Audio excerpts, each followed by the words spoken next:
দক্ষিণ এশিয়ার নিরাপত্তার মানচিত্রে হঠাৎ করে নতুন এক উদ্বেগজনক চিত্র সামনে এসেছে।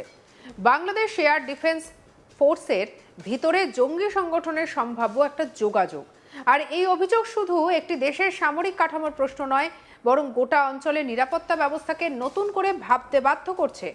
বিশেষ করে যখন সেই জঙ্গি সংগঠন হিসেবে উঠে আসছে তেহরাকি তালিবান পাকিস্তান বা টিটিপির নাম, তখন বিষয়টি আরও সংবেদনশীল হয়ে উঠছে।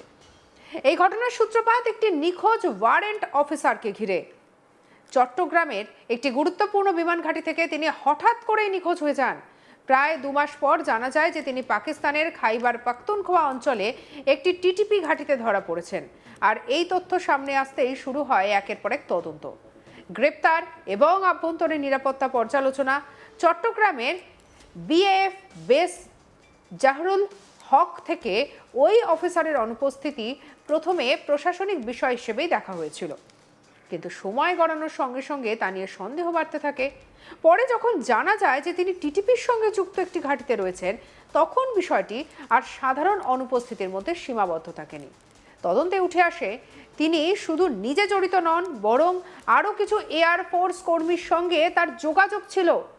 এই তথ্যই গোটা তদন্তকে একটা অন্য মাত্রা দিয়েছে। তদন্তের ভিত্তিতে বাংলাদেশের একাধিক বিমান ঘাঁটিতে তল্লাশি চালানো হয়। চট্টগ্রাম, ঢাকা, যশোর এই 3টি গুরুত্বপূর্ণ ঘাঁটিতে অভিযান চালিয়ে বেশ কয়েকজনকে আটক করা হয়েছে। এর মধ্যে রয়েছেন 2 জন অফিসার, একাধিক ওয়ারেন্ট অফিসার, এয়ারম্যান এবং বেশ কিছু বেসামরিক কর্মী। বিশেষভাবে নজরে এসেছে একটি মসজিদের ইমামের ভূমিকা, যাকে সম্ভাব্য নিয়োগকারী হিসেবে সন্দেহ করা হচ্ছে। তদন্তকারীদের মতে এই ইমামই হয়তো জঙ্গি সংগঠনের সঙ্গে যোগাযোগ স্থাপনের গুরুত্বপূর্ণ ভূমিকা পালন করেছেন। তদন্তের সবথেকে উদ্বেগজনক বিষয় হলো এই যোগাযোগ কোনো একক ঘটনা নয়, বরং এটি একটি সুসংগঠিত নিয়োগ প্রক্রিয়ার অংশ হতে পারে। কয়েক মাস ধরে এই নেটওয়ার্ক সক্রিয় ছিল বলেই সন্দেহ করা হচ্ছে। এমনকি অভিযোগ উঠছে কিছু বাংলাদেশি সদস্য বিদেশে গিয়ে এই জঙ্গি সংগঠনের সঙ্গে সরাসরি যুক্ত হয়েছেন। তুরস্ক, পাকিস্তান, নিউজিল্যান্ড এবং পর্তুগালের মতো দেশে কিছু সদস্য পালিয়ে গিয়েছেন বলে জানা যাচ্ছে। এই ঘটনার একটি বড় দিক হলো এর আন্তর্জাতিক মাত্রা। টিটিপি মূলত পাকিস্তান ভিত্তিক একটি জঙ্গি সংগঠন, যারা পাকিস্তান সরকারের বিরুদ্ধে লড়াই চালায়।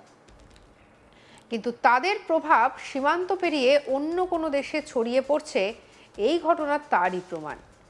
বাংলাদেশি নাগরিকদের টিটিপিতে যোগ দেওয়ার খবর আগেও সামনে এসেছে। কয়েকজনের মৃত্যুর খবরও প্রকাশিত হয়েছে। ফলে এটি কোনো বিচ্ছিন্ন ঘটনা নয়, বরং একটি চলমান প্রবণতা।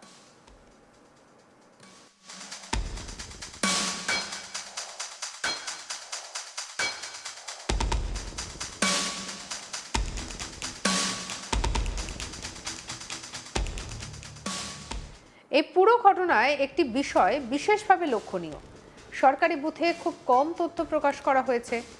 বাংলাদেশের সামরিক বাহিনী জনসংযোগ বিভাগ এই বিষয়ে সরাসরি মন্তব্য করতে অস্বীকার করেছে। এই ধরনের সংবেদনশীল ঘটনায় গোপনীয়তা বজায় রাখাই স্বাভাবিক, কিন্তু তথ্যের অভাব অনেক সময় গুজব এবং আতঙ্ককে আরো বাড়িয়ে দেয়। সবথেকে বড় প্রশ্ন যে এই ঘটনা কতটা নিরাপত্তার ঝুঁকি তৈরি করেছে।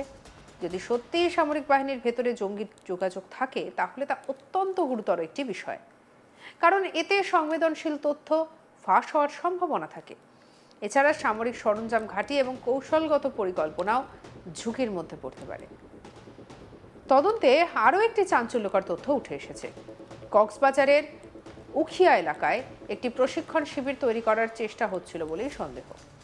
যদি এটি সত্যি হয়, তাহলে এটি শুধু সামরিক নয়, বেসামরিক নিরাপত্তার ক্ষেত্রেও বড় হুমকি। এই ঘটনার পর বাংলাদেশ জুড়ে নিরাপত্তা ব্যবস্থা জোরদার করা হয়েছে। গুরুত্বপূর্ণ স্থানে নজরদারি বাড়ানো হয়েছে। পুলিশ এবং গোয়েন্দা সংস্থাগুলিকে সতর্ক থাকতে বলা হয়েছে। পার্লামেন্ট, আইন শৃঙ্খলা বাহিনীর দপ্তর, ধর্মীয় স্থান সব জায়গাতেই বাড়তি নজরদারি চালানো হচ্ছে। এই ঘটনা শুধু একটি দেশের সমস্যা নয়, দক্ষিণ এশিয়া দীর্ঘদিন ধরে জঙ্গিবাদের সমস্যার সঙ্গে লড়াই করছে। আফগানিস্তান, পাকিস্তান, ভারত সব দেশে কোনো না কোনোভাবে এর প্রভাব অনুভব করছে। আর এই প্রেক্ষাপটে বাংলাদেশের মতো একটি দেশের সামরিক বাহিনীর ভেতরে জঙ্গি যোগাযোগের অভিযোগ অত্যন্ত উদ্বেগজনক। এই ঘটনার কূটনৈতিক প্রভাবও হতে পারে, বিশেষ করে যখন পাকিস্তানের একটি জঙ্গি সংগঠনের নাম জড়িয়ে যাচ্ছে, তখন দুই দেশের সম্পর্কের উপরে একটা প্রভাব পড়তে পারে। এছাড়া আন্তর্জাতিক মহলেও এই বিষয়টি গুরুত্ব পাবে, কারণ এটি আঞ্চলিক নিরাপত্তার সঙ্গে জড়িত। এই খবর প্রথমে আন্তর্জাতিক মিডিয়ায় প্রকাশিত হয়। স্থানীয় মিডিয়া থেকে শুরুতে বিষয়টি এড়িয়ে গেলেও পরে কিছু তথ্য প্রকাশ্যে আসে। এই ধরনের ঘটনা মিডিয়ার ভূমিকা অত্যন্ত গুরুত্বপূর্ণ। একদিকে তথ্য তুলে ধরা, অন্যদিকে অযথা আতঙ্ক না ছড়ানো, এই দুয়ের মধ্যে ভারসাম্য রাখা জরুরি। এই মুহূর্তে সব থেকে গুরুত্বপূর্ণ বিষয় হলো তদন্ত শেষ হওয়া। এখনো পর্যন্ত যা তথ্য সামনে আসছে তা আংশিক, পুরো চিত্র সামনে আসতে সময় লাগবে। তবে একটি বিষয় স্পষ্ট যে এই ঘটনা বাংলাদেশ সহ গোটা দক্ষিণ এশিয়ার নিরাপত্তা ব্যবস্থাকে নতুন করে ভাবতে বাধ্য করছে। এটি শুধু একটি তদন্ত নয়, বরং একটি সতর্কবার্তা, যেখানে বলা হচ্ছে আধুনিক নিরাপত্তা ব্যবস্থায় শুধু বাইরের শত্রু নয়, ভেতরের দুর্বলতাও সমানভাবে গুরুত্বপূর্ণ। সময়ের সঙ্গে সঙ্গে এই রহস্যের সমাধান হবে, কিন্তু তার আগেই প্রশ্ন উঠছে, এই ধরনের ঘটনা কি ভবিষ্যতে আরো বড় বিপদের ইঙ্গিত দিচ্ছে, নাকি এটি সময় মতো ধরা পড়ে যাওয়ার একটি বড় ষড়যন্ত্রের অংশ? উত্তরটা এখনো অজানা, কিন্তু সতর্কতা এখনই জরুরি।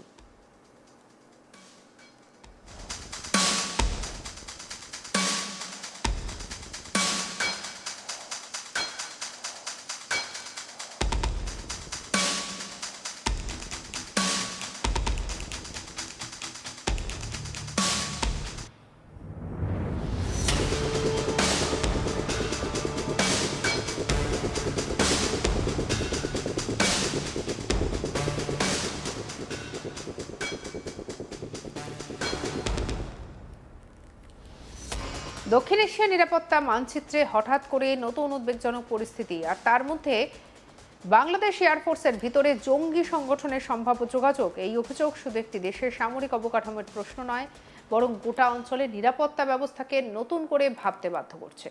বিশেষ করে যখন সেই জঙ্গি সংগঠনের হিসেবে উঠে আসছে তেহরিক-ই-তালিবান পাকিস্তান বা টিটিপির নাম, তখন বিষয়টি নিঃসন্দেহে গুরুত্বপূর্ণ। এই ঘটনার সূত্রপাত নিখোঁজ ওয়ারেন্ট অফিসারকে ঘিরে। চট্টগ্রামের একটি গুরুত্বপূর্ণ বিমান ঘাঁটি থেকে তিনি হঠাৎ করে নিখোঁজ হয়ে যান। প্রায় 2 মাস পর জানা যায় তিনি পাকিস্তানের খাইবার পাখতুনখোয়া অঞ্চলে একটি টিটিপি ঘাঁটিতে ধরা পড়েছেন। আর এই তথ্য সামনে আসতেই শুরু হয়েছে তদন্ত।